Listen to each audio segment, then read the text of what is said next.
Hi, I'm Len Rydell, Executive Director of the Blue and Gray Education Society, and I'd like to welcome you to another lectures in our series on Mississippi and the Civil War, which was conducted in November of 1996 at the Old Capitol Museum in Jackson, Mississippi.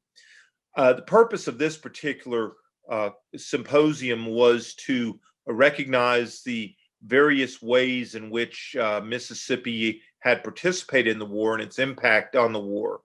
To do this, we picked a lot of different subjects and a lot of great and well-known historians.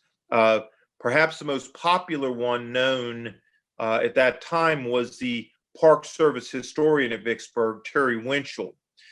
Terry had replaced Ed Bars and had and served at Vicksburg for seems like a gazillion years, probably the better part of 30 years at the park, and knew it like the back of his hand. He was frequently called upon to speak around the state and outside the state to get various and sundry things done.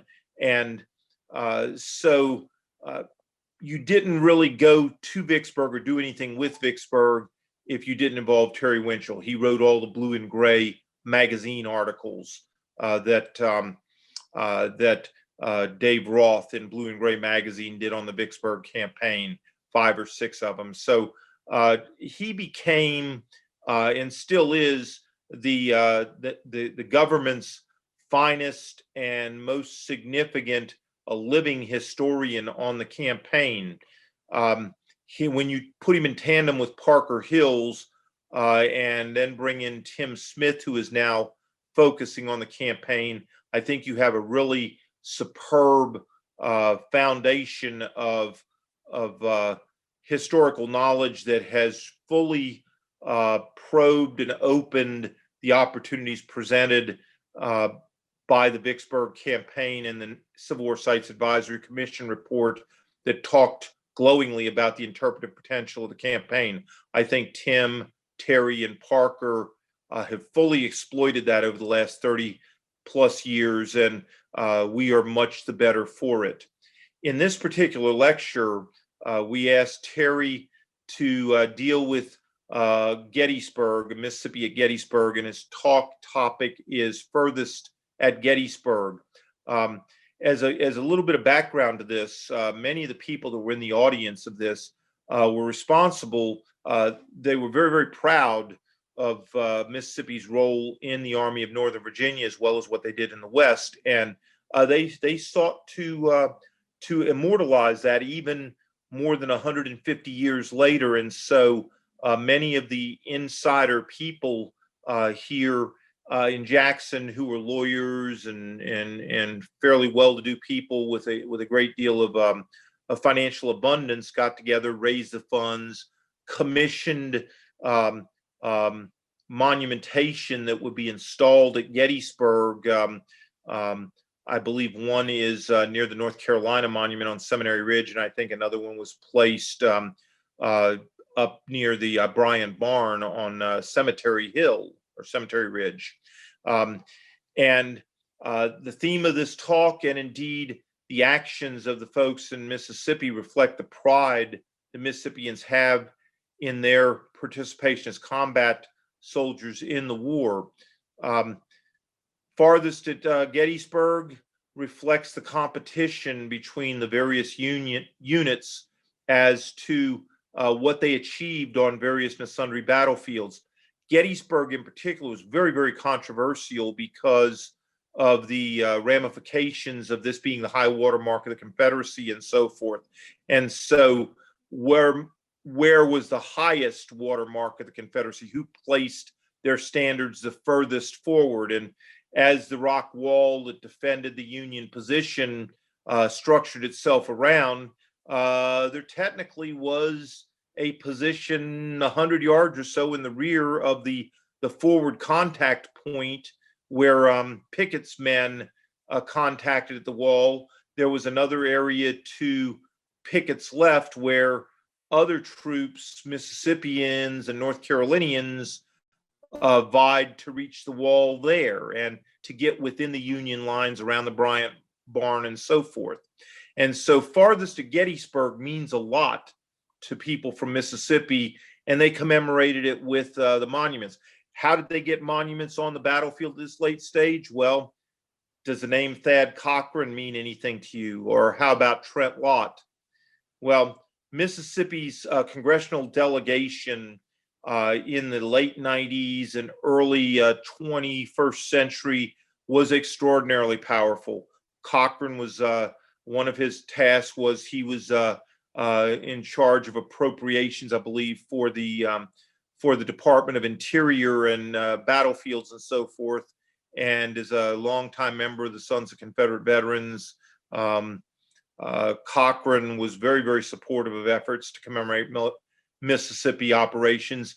And Trent Lott was a senior member of the military orders of Czars of Bars in the government, whose relatives had fought in the Civil War and at Gettysburg. And of course, Lott was in charge of the United States Senate. He was the Mitch McConnell of the Senate a number of years back.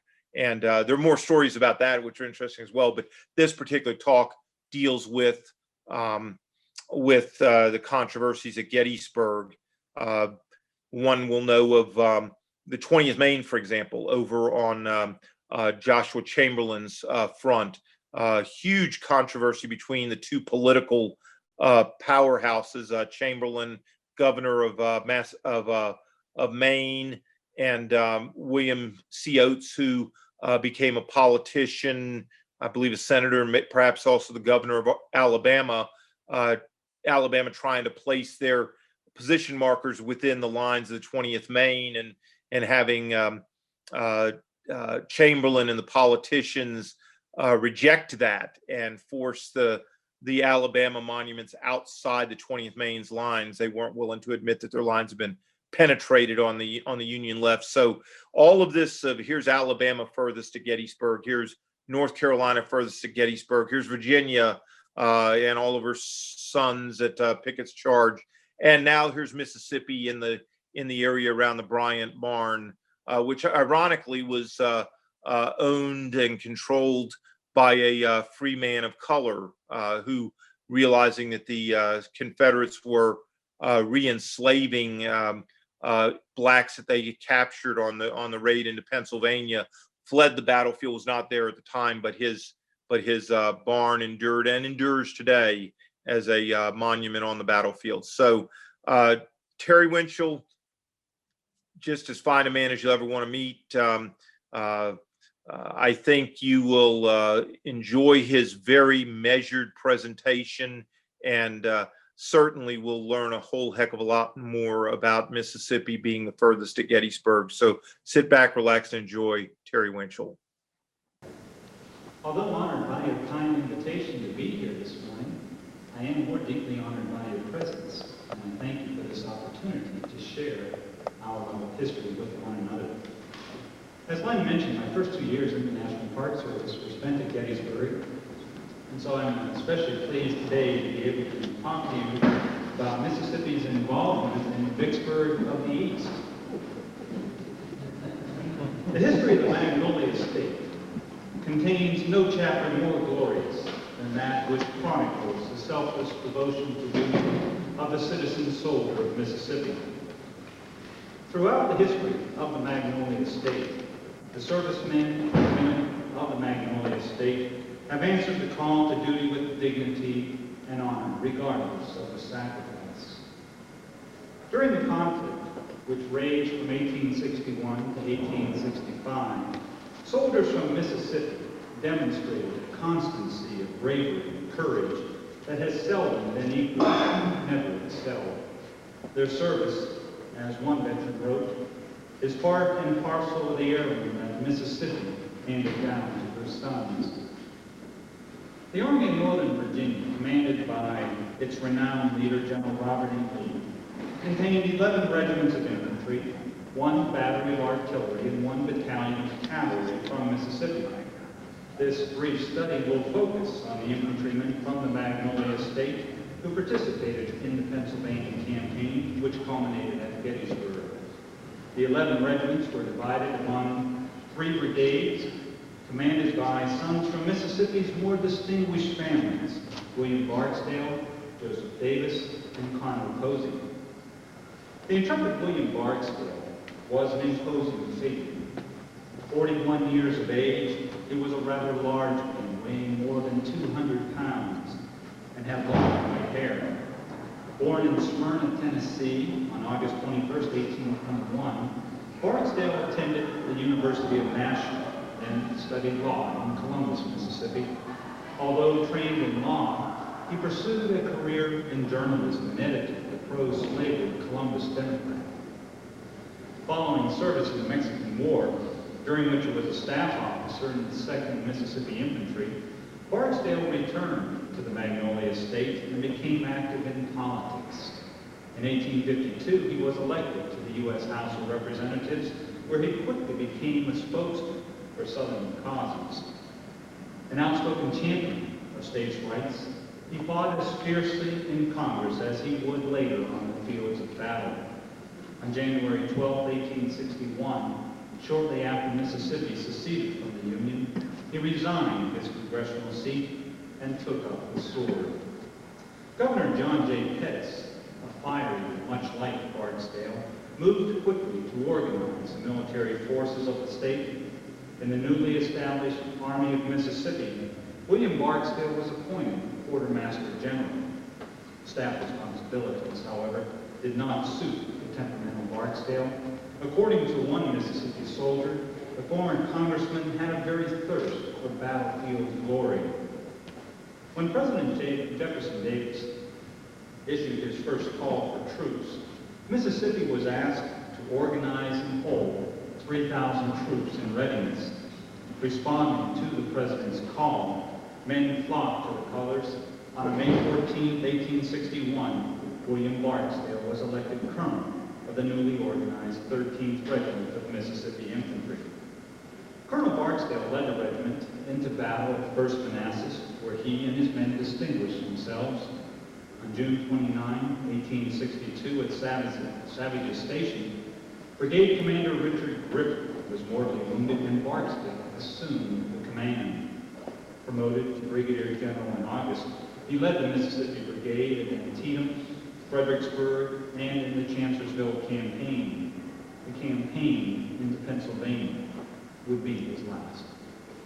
The Mississippi Brigade, commanded by William Barksdale, consisted of 4 regiments, 13th, 17th, 18th, and 21st, commanded respectively by Colonels James Carter, William D. Holder, Thomas Griffin, and the indomitable Benjamin Rubb Humphreys of Fort Gibson.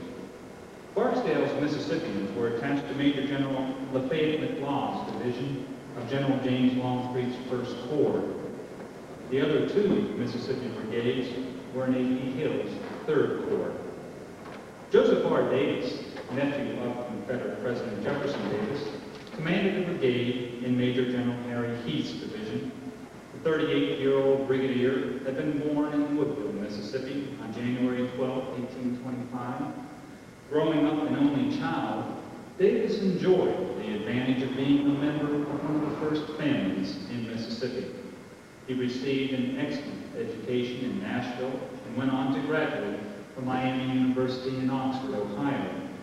Returning to Mississippi, he practiced law in Madison County, but as the nation drifted closer to war, he entered politics. In 1860, he was elected to the Mississippi Senate, where his voice was raised in many eloquent appeals in behalf of states' rights. Upon the secession of Mississippi, Davis helped raise a company of infantry known as the Madison Rifles and was elected captain. Shortly after, he was elected lieutenant colonel of the 10th Mississippi Infantry. On May 20, 1861, he was ordered to Montgomery and from there to Richmond, where he joined the staff of his uncle. Joe Davis continued on the president's staff for more than a year, during which time he was promoted to colonel and nominated for the rank of brigadier general. The nomination, however, was rejected. Nominated a second time, Davis was finally confirmed by the Senate after charges of nepotism were fully discussed. He was commissioned brigadier to rank from September 15, 1862. The newly commissioned brigadier assumed command of 3 Mississippi regiments, the 2nd, 11th, and 42nd. The brigade was later augmented with the 55th North Carolina. The transition from staff officer to brigade commander was no doubt difficult for Davis, but eased somewhat by the fact that 2 of his regiments were veteran units of Robert E. Lee's Army in Northern Virginia, the 2nd and 11th. The Mississippian developed into a solid commander and was destined to lead the brigade until the inevitability of Appomattox would end the greatest tragedy in American history. The Davis Brigade, as one veteran boasted, was notorious for their gallantry and discipline and attracted the admiration and commendation of the Army and its commanding officers. Davis's Mississippians were commanded by Colonels John Marshall Stone, Francis M. Green, and Hugh Reed Miller, all familiar names in this particular chamber. The North Carolinians attached to the brigade were commanded by Colonel John Kerr Conway. On the battlefield at Gettysburg, this brigade was destined to suffer greater losses than any other brigade in Lee's army. The men of Brigadier General Conway's brigade completed the complement of Mississippi infantry which served with Lee's army during the Great Invasion. Posey, just as Joe Davis, was a native of Wilkinson County, born near Woodville on August 5, 1818. Carter, the second son of John Brooks Posey and Elizabeth Sarabin, received a college education in nearby Jackson, Louisiana, and later studied law at the University of Virginia. Returning to Mississippi, he busied himself for several years as a gentleman planter at Sligo Plantation. Upon the death of his first wife, Mary Collins, in 1840, Posey became a partner in the lucrative law practice of Colonel George M. Gordon and established a reputation of high standing. At the outbreak of the war with Mexico, Posey was quick to enlist in the Wilkinson Volunteers, which later was designated as Company B of the 1st Mississippi Rifles. The men from Wilkinson County served under Colonel Jefferson Davis in northern Mexico with old rough and ready himself, Major General Zachary Taylor. The first action came at Monterey, where Lieutenant Posey won special mention in Davis's report. At Buena Vista, where the Mississippians won renown, the young lieutenant was wounded but continued on duty. His action won honorable. The line of march led the Army down the Shenandoah Valley, across the Potomac River into Maryland, and over the Mason-Dixon line into Pennsylvania. As the different brigades from Mississippi swung into the road, one veteran recalled, there was in the rank and file that buoyancy of spirit, firmness of purpose, and self-confidence characteristic of an invading and hitherto invincible army. In morale, it was unsurpassed, and, except in point of equipment, a stronger, more reliable force, numerically considered, never existed. Many of the Mississippians made their first bivouac of the campaign on the former battlefield at Chancellorsville. Several took advantage of the opportunity to explore the field, scene of Lee's greatest victory. Franklin Lafayette's rider of the Westfield Guards, Company B, 16th Mississippi Infantry, recorded the ghastly sights in his diary. Some of us went over the battlefield. The breastworks are so powerful that we wonder how we were able to drive the Yankees from them. Many of them lie unburied, partly buried bodies, weather-beaten pieces of equipment lie scattered under bushes and trees, in the runs, almost everywhere. The scene is terrible, depressing. I didn't spend much time on the field. I didn't want to. Another Mississippian, recalling the fury of Chancellorsville, wrote with deference, the recollections of that terrible battle were yet fresh in our minds as we spread our blankets under the sheltering trees. For rest, there came floating from around the notes of the disturbed whippoorwill, causing many of us to refrain from mirth and jesting out of place. Each of us could recall a friend or relative who had gone down in that fierce engagement only a few weeks before. The very place seemed hallowed to their memory, and we reverently invoked their departed spirits and recalled to mind their virtue and gallantry. The weather was hot and the roads were dusty. Although the march was leisurely, men began to fall from the ranks. Riley noted, heat has caused a number of cases of sunstroke. The road is lined with discarded blankets and jackets. An occasional shower did little to relieve the heat, but the march continued with a lively gait. As they entered the valley and turned north, the soldiers began to speculate as to their destination. One Mississippian confided his queries to his diary. "Now where are we heading?" he wrote. "Sharpsburg, Washington City, back to Harper's Ferry?"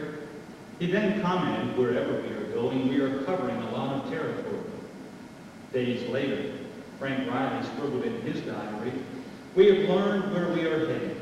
General Lee is taking the war to the north, to Maryland and Pennsylvania, and then as far east as we can march."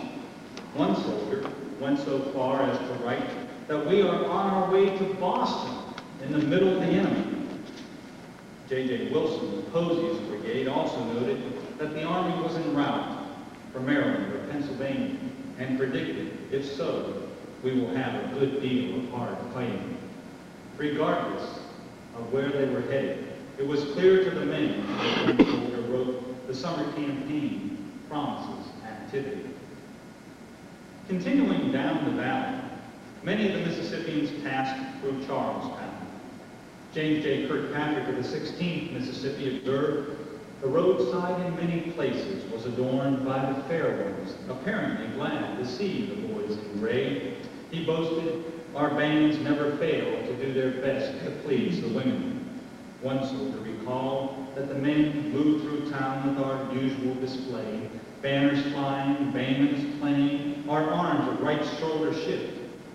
To the great amusement of his troops, as the dashing figure of Colonel Posey came into view, the women of Charlestown caused the general to dismount and then kissed him repeatedly. After crossing the Potomac River, several regiments from Mississippi pushed through Sharpsburg. Vivid reminders of the fierce engagement that took place in September 1862 could be seen everywhere. "Although the battle took place 9 months ago," wrote one Mississippian, "signs of conflict are still visible. The low mounds which cover some of the bodies of those who fell, the furrowed ground and scarred trees, the rails that replaced the fences that were destroyed, all speak of battle." Another soldier noted more ominously that there were few signs of sympathy since we crossed the river. Upon reaching Chambersburg, Pennsylvania, one soldier observed, "The citizens look at us very coldly." Another noted, "The Pennsylvanians seem to like us even less than did the Marylanders." The women were especially hostile and taunted them with cries of traitors. They also made fun of their ragged appearance, to which one Mississippian responded, "Be jabbers, we always put on our dirty clothes when we go a hog killing." The soldiers from Mississippi rested for several days in the vicinity of Chambersburg. Forage details were sent into the surrounding countryside and returned with an abundance of pieces. War, however, was ever present, and in the closing days of June, the men could sense events beginning to move rapidly. Lee's army was poised for a strike against Harrisburg. In fact, his advance units were already within a few miles of the Pennsylvania capital. "Morale is high," reported one Mississippian. The men anxiously awaited orders to move and were confident that victory in Pennsylvania would result in Southern independence. The familiar sounds of reveille shattered the morning stillness on Wednesday, July 1st, 1863, as it reverberated through the camps and faded in the distance.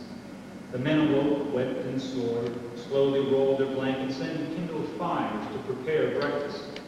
Instantly, the fields and forests were full of the sounds of an army coming to life, the blowing of bugles, the beating of drums, the voices of sergeants calling company roll, and the clanking of cooking utensils. A light rain fell as the first light of day appeared in the eastern sky. The men finished their rations and prepared for the day's march. Shortly, the order rang out, "Fall in!" And within minutes, the various regiments assumed their position in line, and the long gray column moved out, their destination, Gettysburg. How many of you have been to the battlefield at Gettysburg? Quite a number of you. For those of you who have not had that opportunity yet, the battlefield of Gettysburg virtually surrounds the entire town.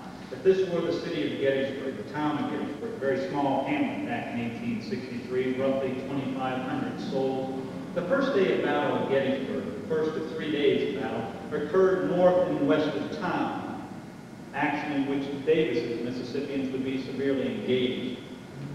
Victory on July 1st forced Federal troops through the town into the south and east of the community. And there, the second and third days of action would take place, action in which the brigades, all three brigades from Mississippi, would see action. So bear that in mind. Okay, the first day of action north and west of town, the second and third day of action south and east. The march began promptly at 5 a.m. Major General Harry Heath's division in the lead. Brigadier General Joseph R. Davis's brigade was second in the column and marched on Gettysburg with only 3 of his 4 regiments. The officers and men of the brigade probably did not hear the opening shot of the great battle. The first indication they had that the enemy was near was a flurry of activity to the front as the lead brigade deployed a heavy line of skirmishers south of the road. Davis threw forward skirmishers and assumed a corresponding position north of the road, roughly 3 miles from town. The town of Gettysburg came into view as the Confederate skirmish line pushed over Belmont's Schoolhouse Ridge. Upon reaching the crest of the ridge, Heath scanned the countryside with his field glasses, but could find no opposing line of battle. Satisfied with the situation, Heath ordered Davis and Brigadier General James Archer to deploy the brigades, move forward, and occupy the town. The Mississippians and North Carolinians, in martial array with lines neatly dressed and flags unfurled, presented a magnificent sight and made their brigadiers swell with pride. The lines stretched for more than 400 yards with man touching man, each of whom was determined to do his duty.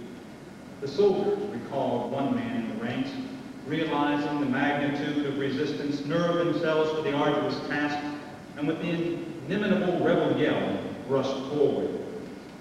Davis's brigade was concentrated north of the unfinished railroad as it advanced up McPherson Ridge. His men were thus protected on the right by the railroad field that traverses the valley of Willoughby Run. The Mississippians and North Carolinians were able to apply unrelenting pressure on Brigadier General John Buford's Union cavalry, and the blue line started to give way. It was close to 10:30, and the Confederates seemed on the verge of success when the battle-ready infantrymen of the Army of Potomac arrived on the field.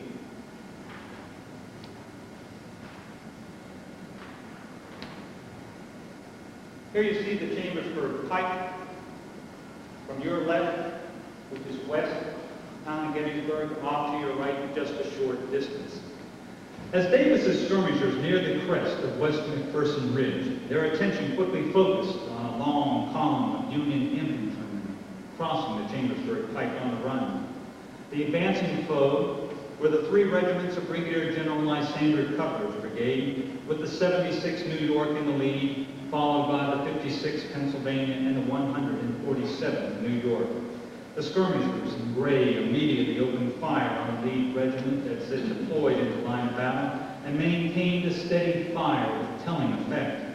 Moments later, Davis's main line swept over the ridge and closed on the enemy. The engagement soon became very warm, wrote Davis. After a short contest, the order was given to charge and was promptly obeyed. In this initial phase of the battle, Davis's brigade crushed the Federal right, captured 1 gun and 1 limber, and inflicted more than 500 casualties on the enemy. In the excitement of victory, the Southerners pushed on toward Seminary Ridge in pursuit of Cutler's shattered regiments. At this critical moment, Davis lost control of his brigade, and the pursuit quickly became disorganized. 2 of his 3 regimental commanders were down, and the pursuit was directed by exuberance more than by discipline. His wildly cheering soldiers were oblivious to a situation ripe for catastrophe.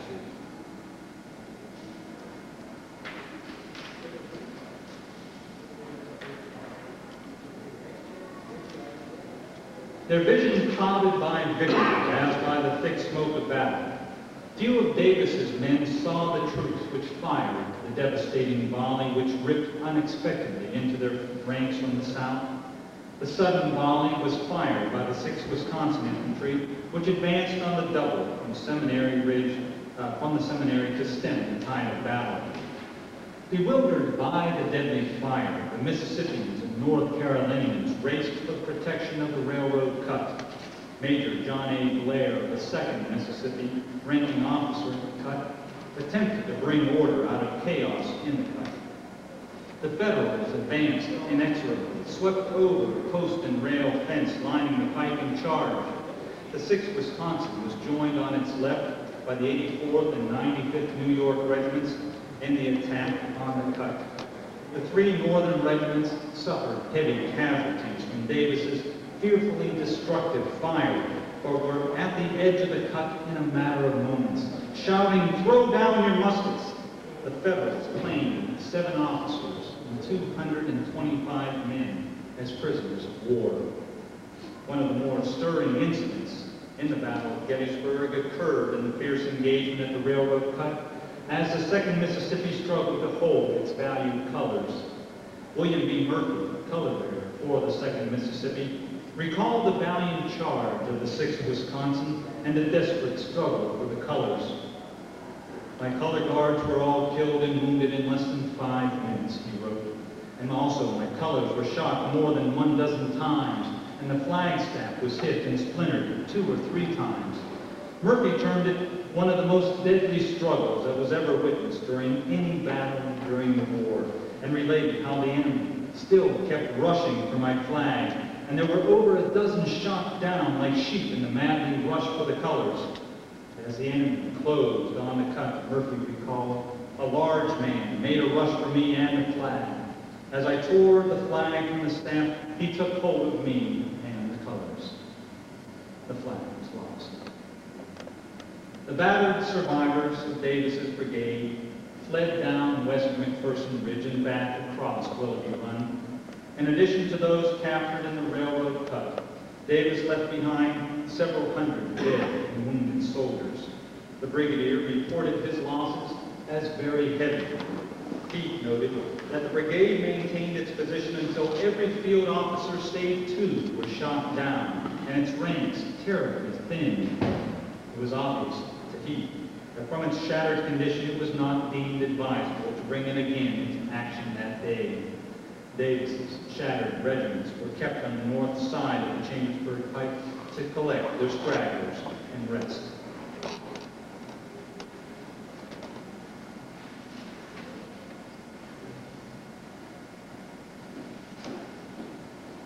At 2:30 p.m., however, the Confederate divisions north, northwest, and west of Gettysburg advanced in an unbroken line which stretched as far as the eye could see. Heath's division, supported by the fresh troops of Major General William Dorsey Pender's division, was ordered forward. The hapless soldiers of Davis's brigade were formed on the division's left and advanced up West McPherson Ridge between the railroad and the Chambersburg pike, as shown here. In the climactic struggle on the opening day of battle, the Mississippians advanced with courage and captured several hundred prisoners and the colors of the 149th Pennsylvania. The captured band was but small consolation to the officers and men of Davis's brigade who survived the fighting at Gettysburg on July 1st, 1863. The Mississippians and North Carolinians had suffered terribly in the day's action, and by 3:30 p.m., the brigade was spent. Heath's other brigades were also spent, but the enemy had been dislodged and driven beyond Gettysburg. Heath reported, after breaking through the first and second lines of the enemy, and several of the regiments being out of ammunition, General Pender's division relieved my own and continued the pursuit beyond the town of Gettysburg. Davis, too, shied away from specifics and simply reported the men, being much exhausted by the heat and severity of the engagement, were here rested, and about sunset were ordered to bivouac about 1 mile to the rear. The Army of Northern Virginia had won stunning victory on July 1st, but it was clear that the victory was far from complete. Anxious to renew the fighting, soldiers clad in butternut and gray marched through the night toward the bloody field of battle. During the night, Lee conferred with his chief lieutenants and formulated his battle plans for the morrow. His plan of attack for July 2nd assigned the main effort to Longstreet's two divisions then present, those of Major Generals McLaws and John Bell Hood. These hard-hitting divisions were to envelop the enemy left and drive it in by an attack up the Emmitsburg Road. Destined to play a prominent role in this attack was the brigade of Mississippians commanded by William Barksdale.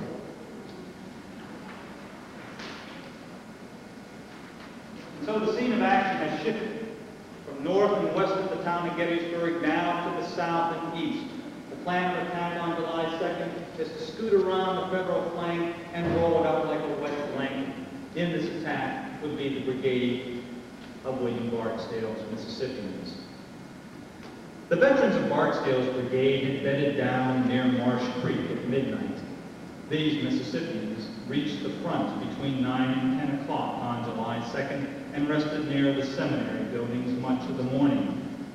Early in the afternoon, the long gray column moved out a circuitous route into position for the attack.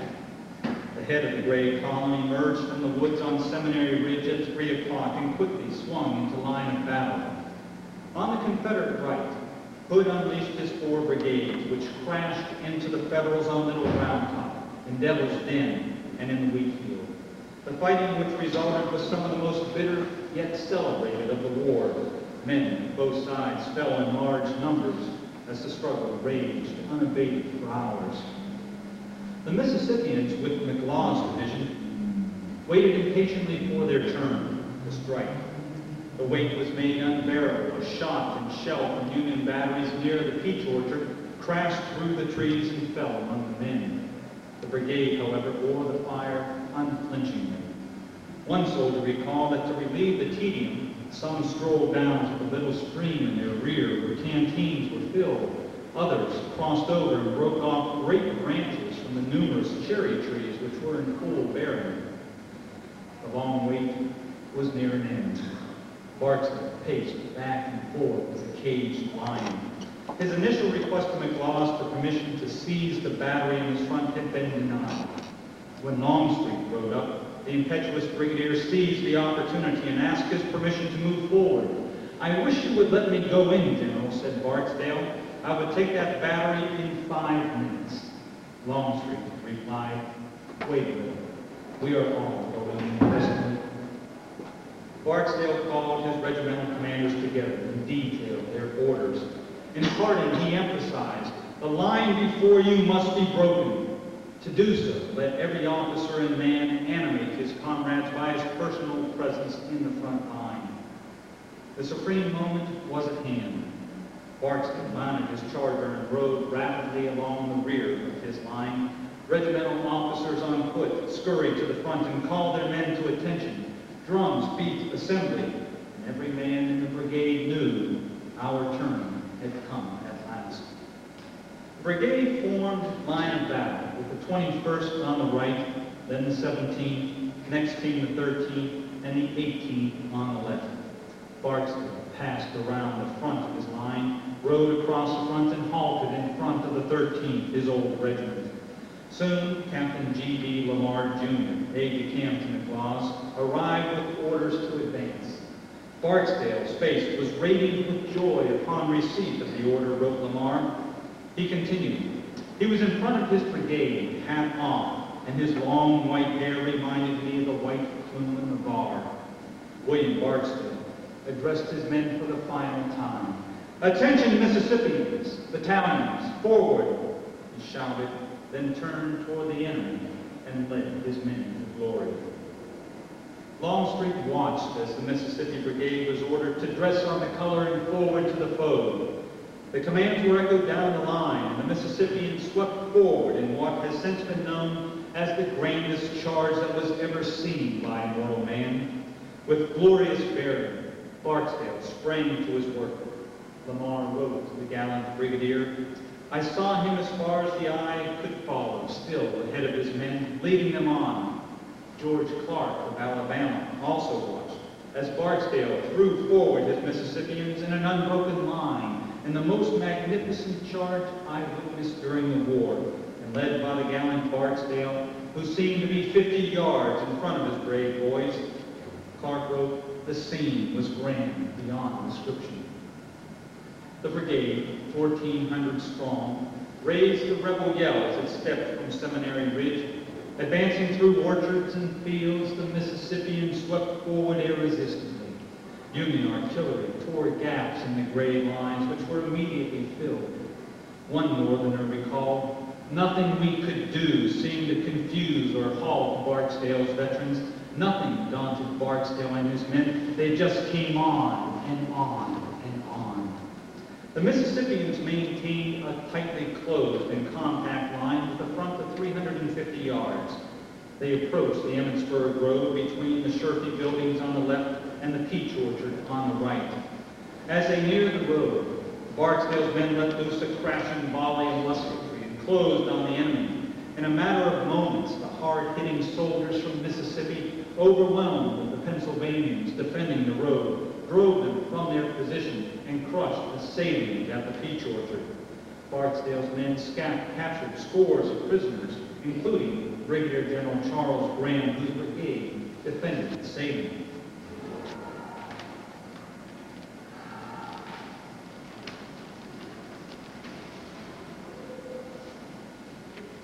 Having gained a high ground along the Emmitsburg Road, Barksdale wheeled his 3 regiments, the 13th, 17th, and 18th, left up the road. The 21st pushed deeper into the peach orchard before it too wheeled to the left. Advancing steadily, the Mississippians were inspired by their commander, who continually urged, "Forward, men, forward!"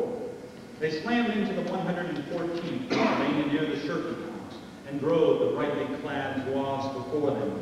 Driving additional federal troops in their front, the Mississippi Brigade crossed Crossel's Lane before it was temporarily halted by a well-directed fire of the 120th New York.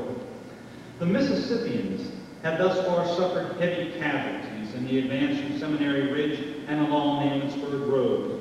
Hundreds of men had been killed or wounded, and the line became ragged. One soldier recalled that the men were now covered with dust and blackened with the smoke of battle, with ranks depleted by shot and shell and faint from exhaustion. Colonels Folder and Griffin urged Barksdale to pause and reform, but their impetuous commander snapped, "No! Crowd them! We have them on the run! Move your regiments!" William Barksdale rode into the trees along Plum Run and ordered his men forward through the bushes. The Mississippians were met head-on by Colonel George Willard's New York Brigade.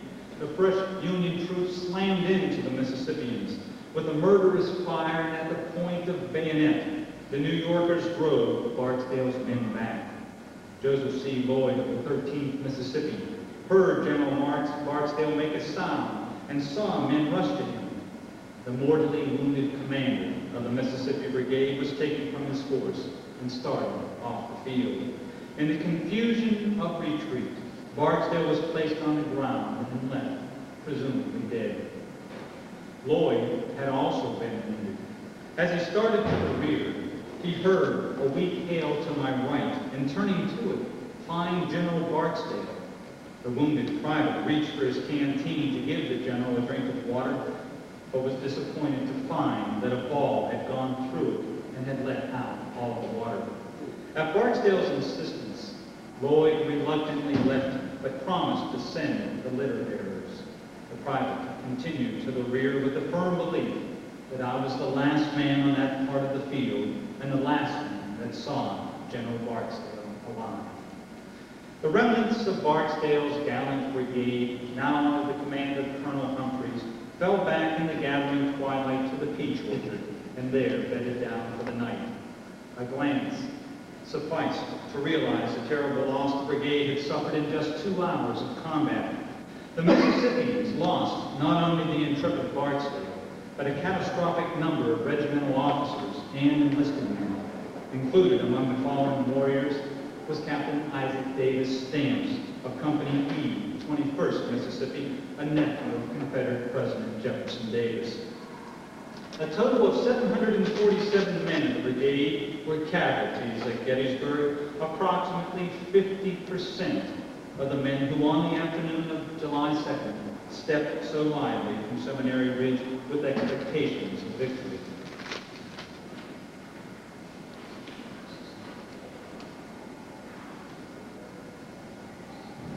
As the veterans of Barksdale's brigade advanced to the front, the Mississippians, commanded by Colonel Posey, also prepared for action. Posey's troops will be slightly north of where Barksdale's men are in action. Since noon, elements of his brigade had been engaged in a severe firefight with the enemy for control of the Bliss Farm, situated between the lines. Now, as he prepared his entire brigade to enter the fray, Posey was ordered to advance but two of my regiments and deploy them closely as skirmishers. Perplexed and somewhat disappointed by the order, Posey quickly advanced the 19th and 48th regiments under Colonels Harris and Jane, respectively.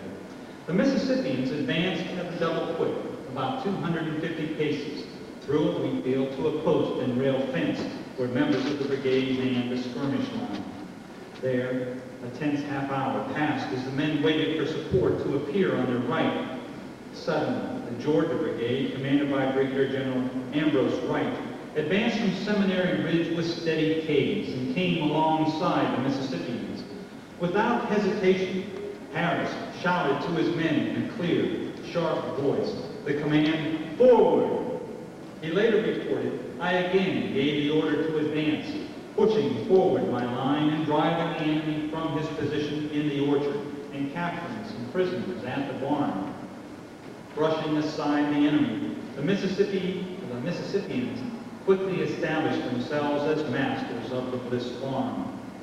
A member of the 48th Mississippi, on the right of Posey's advance line, noted that as they endeavored to consolidate their position, the Georgians began yelling at them to get up and fight and come forward, Mississippians. Frank Foote heard the jibes and recorded the effect was felt, and the entire regiment left its place in the flank and went into action against the earnest efforts of Colonel Jane to stop them. Our adjutant was killed in making the same effort, but everything rushed forward to the charge. Powerless to stem the surging tide of armed men, Harris, Jane, and the other officers from Mississippi moved to direct the impassioned advance. One Mississippian described the moment by writing, "Wild with enthusiasm and ardor, on we pressed, while every instant the enemy thundered their shot and shell in our midst. Shells among us, shells over us, and shells around us tore our bleeding ranks with ghastly gaps. The gray lines swept over the open fields, surged across the Emmitsburg Road and up the gentle slope of Cemetery Ridge, where they closed on the enemy in a fearful clash. Confederate success, however, was short-lived, and the men in gray were driven from the ridge at the point of the bayonet. Then came the dreadful part of the whole matter, recalled a Mississippian, a falling back across the wide open fields with an exultant enemy thundering at our heels with every contrivance of death. The men streamed back across the fields, leaving behind their dead and wounded and scores of their comrades as prisoners of war. Posey exerted every effort to rally his scattered commands on the Bliss Farm. Although hampered by darkness, the brigadier reformed his regiments and brought order to his command. Then, under orders, he returned to the shelter of Seminary Ridge with most of his brigade and placed his men in bivouac for the night. Colonel Taylor of the 12th Mississippi, however, was left with all, or part of his regiment, to secure a position on the Bliss Farm and serve as pickets until morning light. Taylor's vigilance and aggressive leadership that night resulted in the capture of 60 enemy soldiers who served less cautiously in the opposing picket line. The fighting on July 2nd, although of the bloodiest nature, was inconclusive. Lee's army had inflicted thousands of casualties on the enemy, crushed their salient at the Peach Orchard, charged among the guns on both Cemetery Ridge and Cemetery Hill, and occupied abandoned trenches on Culp's Hill. Yet the Southerners could boast of only partial success. Undaunted, if not encouraged by the day's results, the commanding general believed, with proper concert of action, and with the increased support that the positions gained on the right would enable the artillery to render the assaulting columns, we should ultimately succeed, and it was accordingly determined to continue the attack. On the third and final day of the great battle, Lee planned to strike directly at the center of the Union line on Cemetery Ridge.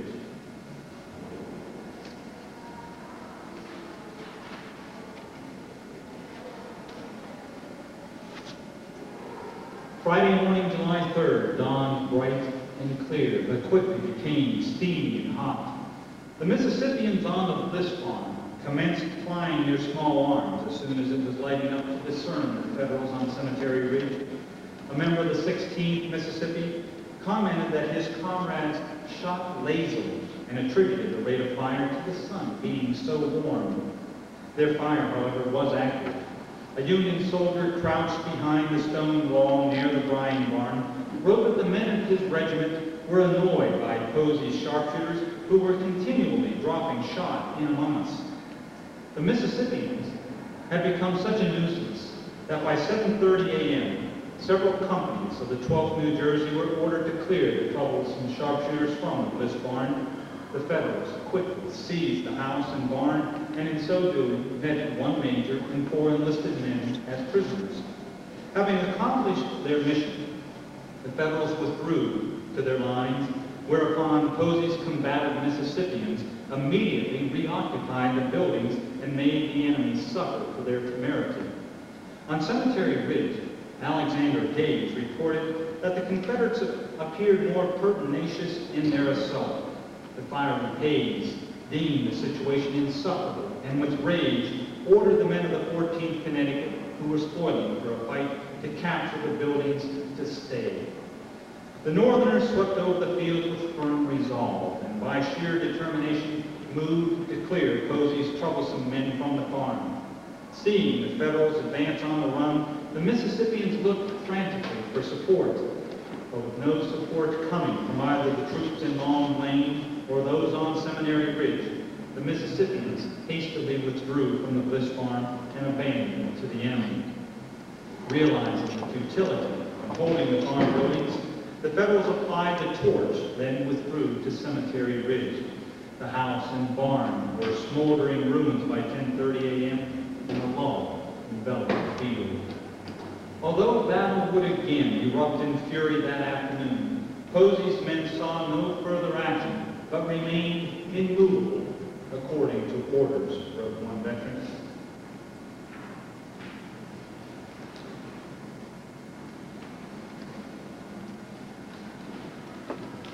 Throughout the morning hours on July 3rd, as Posey's Mississippians struggled for control of the Bliss farm, scores of artillery pieces were wheeled into position along Seminary Ridge and unlimbered. Ammunition chests were replenished, and gunners took note of the range to enemy batteries on Cemetery Ridge. While these preparations were in progress, the infantrymen of Major Generals George Pickett, Harry Heath's, commanded by General James Pettigrew, and Isaac Trimble's divisions moved into position. At 1 p.m., 2 guns of the Washington artillery fired the signal for the batteries to open. Suddenly, the whole Confederate line erupted and hurled solid shot and shell crashing among the Federals from Little Round Top to Cemetery Hill. Colonel E. Porter Alexander, who directed the guns of Longstreet's corps, wrote, "Before the cannonade opened, I had made up my mind to give Pickett the order to advance within 15 or 20 minutes after it began." The cannonade, however, did not have the desired results of driving the enemy artillery from Cemetery Ridge. Alexander continued, "I let the 15 minutes pass, then 20 and 25, hoping vainly for something to turn up. The artillery fire continued unabated, and the thick smoke from the guns shrouded the fields. Union gunners, at first reluctant to join the fray, preferring to save their ammunition for the anticipated attack, finally sprang into action and responded with a vengeance. Solid shot and shell went crashing among the trees along Seminary Ridge, sending limbs and fragments of iron cascading among the waiting troops. Davis reported, for 2 hours the fire was heavy and incessant. Being immediately in the rear of our batteries and having had no time to prepare means of protection, we suffered some losses. In Davis's brigade alone, casualties totaled 2 killed and 21 wounded. Lieutenant Daniel A. Featherston, Company F, 11th Mississippi, was one of those killed. Nearby, Sergeant Jeremiah Gage of the University Grades, Company A, 11th Mississippi, was also struck by a shell fragment. Carried to the rear, the stricken soldier called out, "Doctor, they have got Jerry Gage at last. I thought I would go through safely, but they have got me." Dr. LeGrand Wilson examined the wound and noted, "A glance at the wound was sufficient to convince us that it was mortal. A piece of shell had struck the left side near the stomach, carrying away the tissues, a rib, and the spleen, and fractured the left forearm, lacerated terribly." Informed that he could live for only about 3 more hours, the young sergeant stated, "That is long enough. Let me have pen and paper, for I must write to my mother and my dear girl before I die." Gage began writing, "My dear mother, this is the last you may ever hear from me. I have time to tell you that I died like a man. Bear my loss the best you can. Remember that I am true to my country, and that my greatest regret at dying is that she is not free, and that you and my sisters are robbed of my worth, whatever that may be." Wilson watched in silent admiration. The din of battle was terrific, recalled the surgeon. The explosions rapid and continued, but the dying soldier heeded it not, but rapidly rode on until he had filled 3 pages of foolscap. The doctor noted further of Gage, his mind seemed to be running more rapidly than he could write. The letters finished. Gage pressed each to his side and requested of those around him, "Come around me, boys, and let us talk. I want to look at you as long as I can." The doctor then administered a large dose of morphine and chloroform at Gage's request to let me die easy. Sleep soon eased his suffering. Some time later, he awoke and cried out, "Boys, come near me. It's growing dark. I can't see you. Come around me and take my hand." When asked if he were afraid to die, Gage responded, "Oh no, I am perfectly happy. I have discharged my duty to my country." Moments later, Wilson reported, there was a gasp, a quiver of the form, and Gage, the Southern patriot soldier, fell asleep. His death has been recorded for posterity, but on that bloody day, thousands would die, their last moments unnoticed. For 2 hours, the bombardment continued. The thick smoke from the guns shrouded the fields and filled the woods with an acrid smell. The Federal lines, recalled Alexander, was blazing like a volcano. The battle-wise artillerist noted, "It seemed madness to order a column in the middle of a hot July day to undertake an advance of 3/4 of a mile over open ground against the center of that line."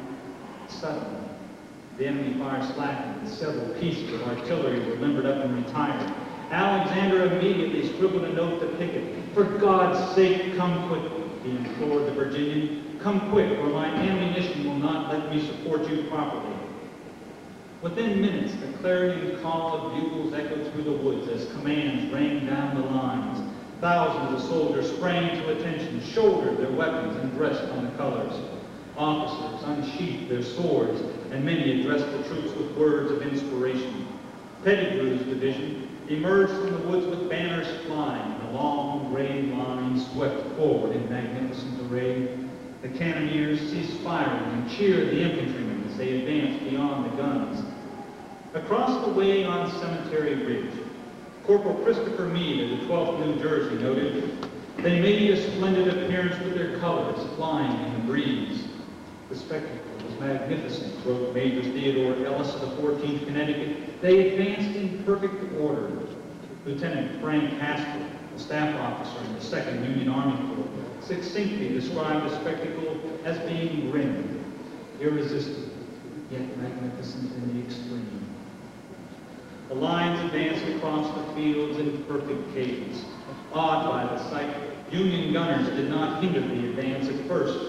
Davis later reported, "Not a gun was fired at us until we reached the strong post and rail fence about 3/4 of a mile from the enemy position, when we were met by a heavy fire of grape, canister, and shell, which told sadly upon our ranks. The enemy's fire tore through the ranks, destroying all semblance of order. One Mississippian recalled with grief that soon most, if not all, of the field officers were either killed or wounded. No one seemed to be in command. On the left, both Colonel Green and Major Reuben O. Reynolds of the 11th Mississippi were wounded. Lieutenant Colonel David Humphreys of the 2nd Mississippi was killed, and Colonel Hugh Reed Miller of the 42nd Mississippi was severely wounded and later captured. In the 11th Mississippi alone, one soldier recalled, all the captains and nearly all the lieutenants and non-commissioned officers present were killed, wounded, or captured. Davis was struck with horror to see his men go down in such large numbers, and yet, in glaring understatement, he simply reported, when within musket range, we encountered a heavy fire of small arms from which we suffered severely. In the smoke and confusion of battle, the men attempted to maintain order, but to no avail. One Mississippian reported, lines became so shortened and thin as they neared the wall as to be nearly or wholly undiscernible and indistinguishable.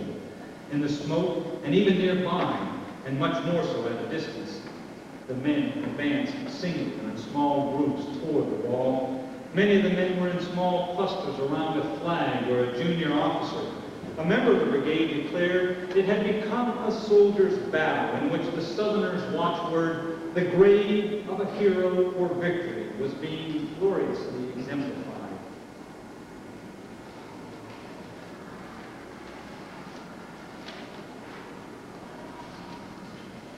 The Gray Line, which advanced so splendidly from Seminary Ridge, swept across Emmitsburg Road and up the slope of Cemetery Ridge, where they crashed against the stone wall. In the violent clash of arms, club muskets and bayonets were freely used in desperation, as soldiers with unflinching courage struggled to decide the outcome of battle.